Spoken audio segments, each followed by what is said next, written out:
بسم اللہ الرحمن الرحیم اللہم صلی علی سیدنا و مولانا محمد وبارک وسلم وصلی علیہ۔ قال اللہ تبارک و تعالی الا ان اولیاء اللہ لا خوف علیہم ولا هم یحزنون۔ صدق اللہ مولانا العظیم۔ قرآن و سنت کی روشنی میں ولی کا تعارف، ولی کا لغوی معنی دو ذاتوں کا اس انداز میں آنا کہ درمیان میں کوئی اور نہ آ سکے۔ اللہ جل جلالہ کے احکام اور بندے کے امتثال میں اتنا اتصال ہو کہ اور کوئی درمیان میں نہ آ سکے، رواج رسم نہ آ سکے، تکبر غرور نہ آ سکے، نہ آشنائی نہ ہو، درمیان میں دونوں ذاتوں کے درمیان صرف اللہ جل جلالہ کا حکم اور بندے کا امتثال، جس قدر اس قدر وسعت ہوتی ہے اور درمیان میں اس قدر ملاپ ہوتا ہے، اللہ رب العزت کی بارگاہ میں یہ بندہ ایک ولی کی حیثیت سے پہچانا جاتا ہے۔ امام راغب اصفہانی انہوں نے ولی کے کئی معنی لکھے ہیں اور اس سے استفادہ کیا گیا کہ ولی کے معنی قربت کے ہیں، ولایت کے معنی قربت کے ہیں، اور یہ جو قربت ہے کبھی جگہ کے اعتبار سے ہوتی ہے، وہاں بھی ولایت پائی جاتی ہے۔ زکریا علیہ السلام نے سیدہ مریم رضی اللہ تعالی عنہا کے پاس جب چند بے موسم پھلوں کو دیکھا تو وہاں پر قرآن مقدس میں ہنالک دعا زکریا ربہ قال رب ہب لی من لدنک ذریۃ طیبہ انک سمیع الدعاء، وہاں پر اللہ جل جلالہ کی بارگاہ میں آپ نے دعا کو پیش کیا۔ اب یہ ایک قربت کا معنی جگہ کے اعتبار سے قربت، اور کبھی قربت نسبت کے اعتبار سے ہوا کرتی ہے، جیسا کہ اللہ جل جلالہ نے قرآن مقدس میں حضرت خضر علیہ السلام اور موسیٰ علیہ السلام آپ کا تذکرہ کیا۔ کانا تحتہ کنز لہما وکانا ابوہما صالحا، دو یتیم بچوں کا خزانہ گرتی ہوئی دیوار کے نیچے تھا، اور اس جگہ پر اللہ کی دو جلیل قدر شخصیتوں نے وہاں پر وہ خدمت کی اور اسے بنایا۔ اب یہ قربت کہ یہ دو یتیم بچے کون تھے؟ کانا ابوہما صالحا، ان کے باپ نیک تھے، یہ قربت ہے۔ حالانکہ تفاسیر میں آتا ہے قیل بین الغلامین و بین الاب الصالح سبعۃ آباء، ان دو یتیم بچوں اور ان کے بابا، ان کے درمیان میں 7 پشتوں کا فاصلہ تھا، مگر اس کے باوجود ان کی قربت یہ ولایت ہے۔ اور کبھی قربت دین کے حوالہ سے ہوتی ہے، حالانکہ بودت ہے مگر ہم دین ہونے کی وجہ سے انہیں قریب شمار کیا جاتا ہے۔ اللہ جل جلالہ نے یتیم بچوں کے مال کو اپنے مال کے ساتھ اختلاط کرنے سے منع کیا، کہیں ایسا نہ ہو کہ ظلم اور جبر ہو جائے۔ لوگ جب پیچھے ہٹ گئے، اللہ رب العزت نے ارشاد فرمایا وَإِن تُخَالِطُوهُمْ فَإِخْوَانُكُمْ فِي الدِّينِ، اگر تم ان کا مال آپس میں ان کے اپنے مال کے ساتھ ملا بھی لو، کوئی حرج کی بات نہیں ہے، وہ تمہارے بھائی ہیں۔ حالانکہ اتنا فاصلہ ہے مگر قربت کا مفہوم پایا گیا۔ کبھی قربت دوستی کے اعتبار سے ہوتی ہے، جیسے ایک اعرابی حضور علیہ الصلوۃ والتسلیم کی بارگاہ میں آئے، حضرت انس رضی اللہ تعالیٰ عنہ اس کے راوی ہیں، پوچھا کہ متی الساعۃ، حضور قیامت کب آئے گی؟ آپ نے فرمایا وما اعددت لہا، مجھے یہ بتا کہ تو نے تیاری کیا کی ہے۔ صرف ایک بات انہوں نے عرض کی، حضور حب اللہ ورسولہ، اللہ اور اس کے رسول کی محبت میرے سینے میں جاگزی ہے، اور کچھ عمل نہیں ہے۔ حضور علیہ الصلوۃ والتسلیم نے ارشاد فرمایا انت مع من احببت، پھر تمہیں مبارک ہو تو جس کے ساتھ محبت کرتا ہے تو اسی کے ساتھ ہوگا۔ یہ قربت کا معنی ہے۔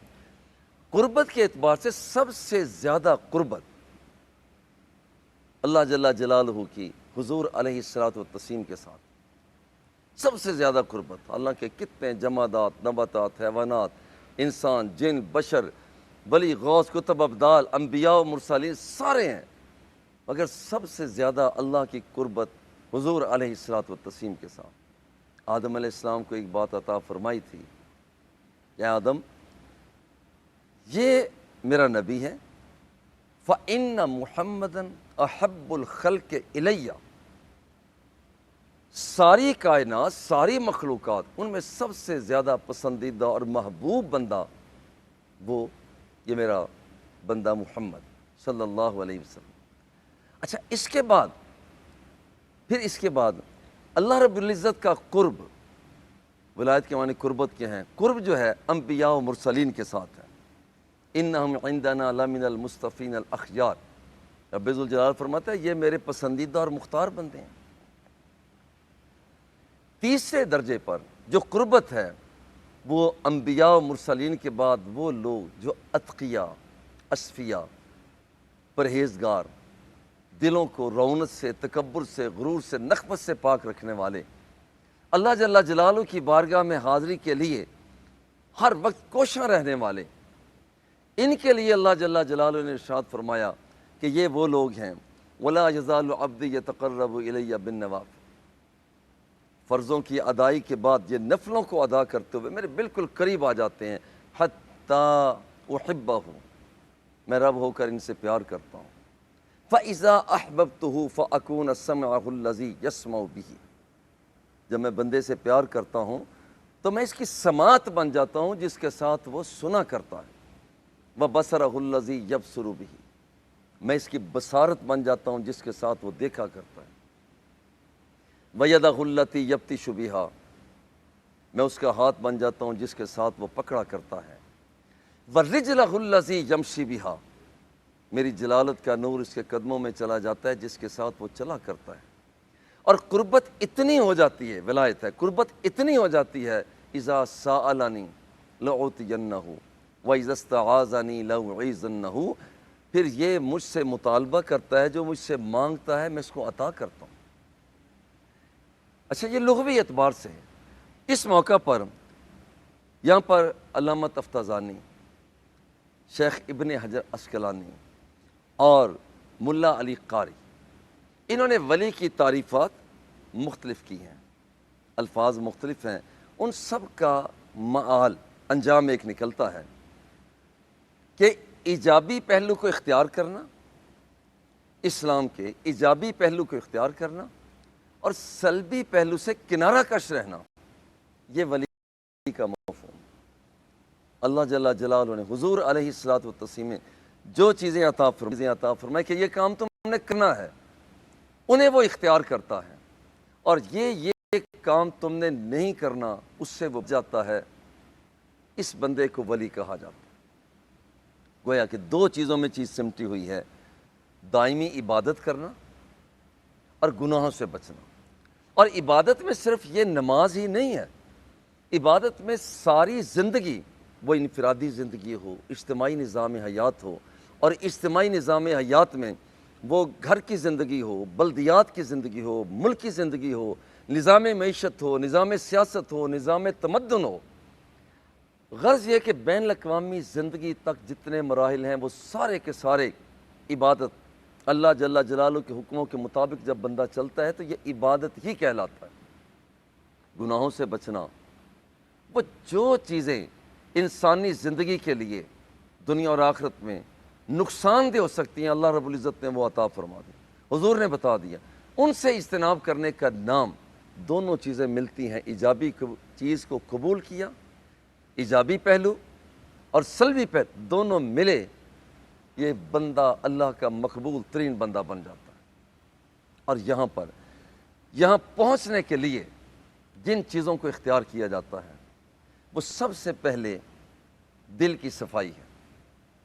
حضور علیہ الصلوۃ والتسلیم نے ارشاد فرمایا، ان اللہ لا ينظر الى صورکم واموالکم ولکن ينظر الى قلوبکم واعمالکم، اللہ رب العزت تمہاری شکلوں کو نہیں دیکھتا، وہ تمہارے مالوں کو نہیں دیکھتا، وہ تمہارے دلوں کو دیکھتا ہے اور تمہارے اعمال کو دیکھتا ہے۔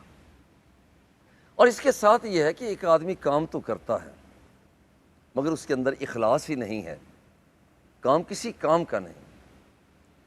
بڑی بات یہ ہے کہ انسان کے اندر اخلاص ہو، للہیت ہو، جو کام کر رہا ہے اللہ کی رضا کے لیے کر رہا ہے۔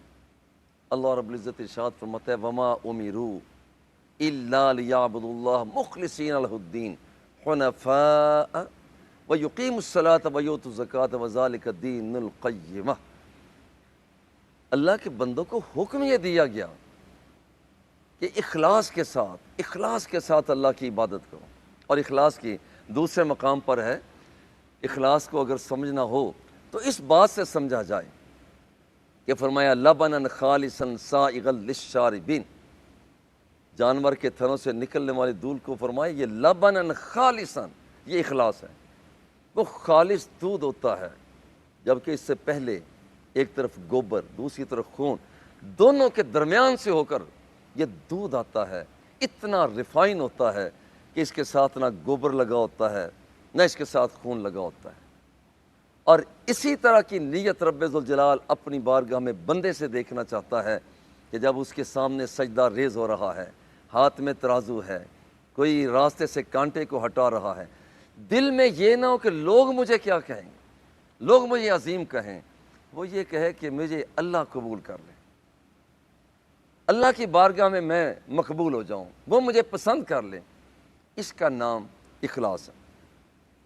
اور تیسری بات جو اس درجہ پر پہنچنے کے لیے تیاری کیا وہ ہے یکسوئی کا ہونا۔ ایک آدمی عبادت کرتا ہے مگر یکسو ہی نہیں ہے، توجہ کسی اور طرف رہتی ہے، اللہ اسے پسند نہیں کرتا۔ حضور علیہ الصلوۃ والتسلیم نے ارشاد فرمایا کہ رب ذوالجلال فرماتا ہے یا بنی آدم تفرغ لی عبادتی املأ صدرک غنی، میرے بندے میری طرف آ، اللہ فرماتا ہے میری طرف آ، میں رب ہو کر وعدہ کرتا ہوں تو میری طرف آ، املأ صدرک غنی، میں تجھے اندر سے امیر کر دوں گا۔ وَإِلَّا تَفْعَلْ، اور اگر تو میری طرف نہیں آئے گا، مَلَأْتُ يَدَيْكَ شُغُلًا، تجھے بڑا مصروف رکھوں گا، وَلَمْ أَسُدَّ فَقْرَكَ، مگر یاد رکھ کہ میں تیری فقیری کو دور نہیں کروں گا۔ تو سب سے بڑی بات یہ ہے کہ بندہ یکسو ہو جائے، اور یکسوئی بھی ایسی ہو ان تعبد اللہ کأنک تراہ، اللہ کی عبادت یوں کرو گویا کہ تم رب ذوالجلال کے جلووں کو تک رہے ہو۔ ان لم تکن تراہ فإنہ یراک، اگر تم اس کے جلووں کو تک نہیں رہے، اتنا تو یقین کر لو کہ تمہارا رب تو تمہیں دیکھ رہا ہے۔ اب یہ یکسوئی، ازہد فی الدنیا یحبک اللہ، دنیا کے اندر بے رغبت ہو کر رہو، تمہارا رب تمہارے ساتھ محبت کرے گا۔ وازہد فی ما فی ایدی الناس یحبک الناس، اور لوگوں سے بے رغبت ہو جاؤ، ان سے توقع نہ رکھو، محبت کریں ٹھیک ہے لیکن توقع رکھو گے پریشان ہو جاؤ گے۔ وازہد فی ما فی ایدی الناس یحبک الناس، لوگوں سے بے رغبت ہو جاؤ، یہی لوگ تمہارے ساتھ محبت اور رغبت رکھنا شروع کر دیں۔ الزہد فی الدنیا یریح القلب والجسد والرغبت فی الدنیا تکسر الہم والحزن۔ لوگو، دنیا کے اندر جب بندہ بے رغبت ہو کر رہتا ہے، تن اور من دونوں اجلے ہو جاتے ہیں، اور جب دنیا کے اندر پیوست ہو جاتا ہے، گھس جاتا ہے کہ بس دنیا ہی دنیا، میرا اوڑھنا بچھونا چلنا پھرنا سب کچھ یہی ہے، پھر بندہ اسی دنیا کا ہو کر رہ جاتا ہے، پریشانی اس کا مقدر ہوا کرتی۔